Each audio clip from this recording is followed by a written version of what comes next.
down and come down heavy, the place floods? Well, Sepe Tinpom is my electoral area.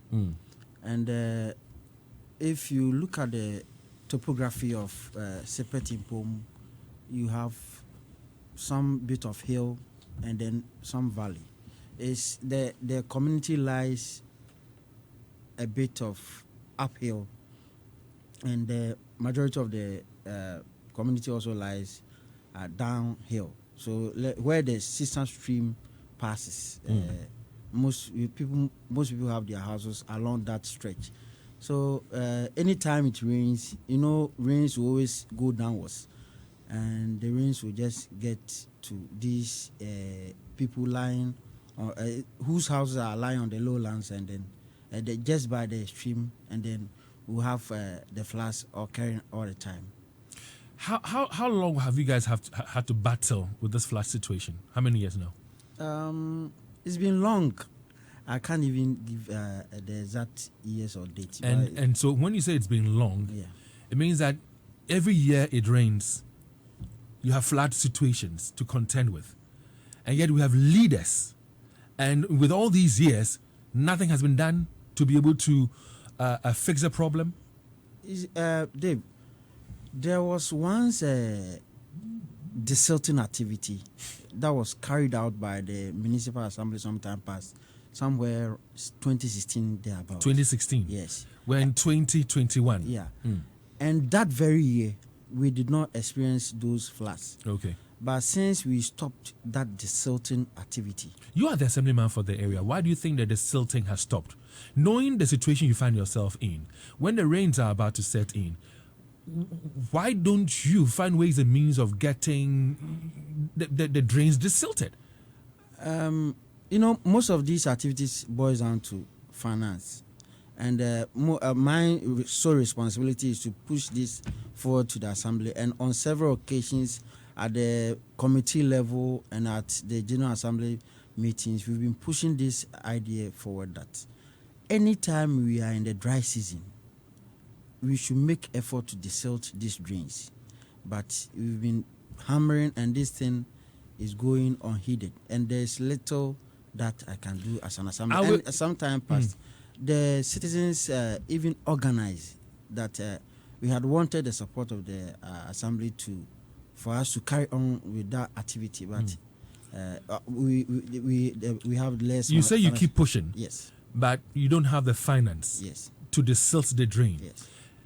Something that, if done, will save lives. Are we saying that human lives don't matter? Because we need to find the money to do the desilting. I said a while ago that NADMO says that we have lost about 12 lives so far this year. Yeah. Had it not been for the intervention of the two young, brave men who risked their lives to save these two. There was even another lady in addition to that two people. That So there are three. Yeah. So if any of them had died, they would have added up to the statistics to be 13, 15. 14, or 15, yes, depending on how many out of the three would die. So I simply don't understand this, that we can't find money to desilt a drain. What is, to you, what is causing the problem? I mean, the drains. How come it's getting refuse in there? It's not refuse. So it's not refuse, because I'm also thinking that the attitude and behavior of residents could be contributing to this. That's what I'm asking. What is accounting for? Dave, the truth of the matter is the flooding that we've been experiencing is both attitudinal and then, let me say, lack of leadership. That is culminating. Okay, so let's talk about the attitudinal. Yeah. What do you mean by attitudinal? Attitudinal. You see, there are some lands that were not supposed to have been sold in the first place. Back to the same conversation. Wetlands. Waterways. These lands were not supposed to have been sold. Yet, the traditional authorities, who are the custodians of the lands, went ahead and sold these lands to individuals. That is number one. Number two is the way we dispose of our refuse. Can you imagine that those upstream, in my community, for example, I've had an instance where I've confronted people about them dumping refuse into the drains. You just hear, you shouldn't be told Fabol and Bra.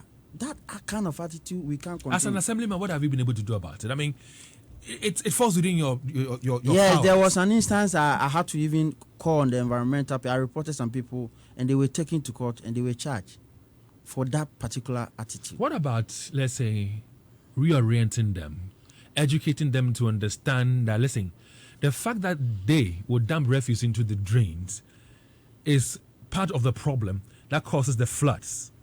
And so therefore they should desist from it. Do they have a dumping site anyway? Yeah, we have a lot of, and these aboboyas are also available.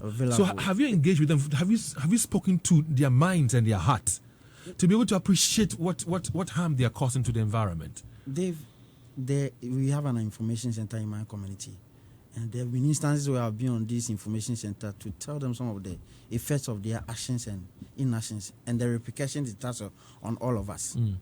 There have been so many forums that we try to tell them about the need for us to keep our environment clean.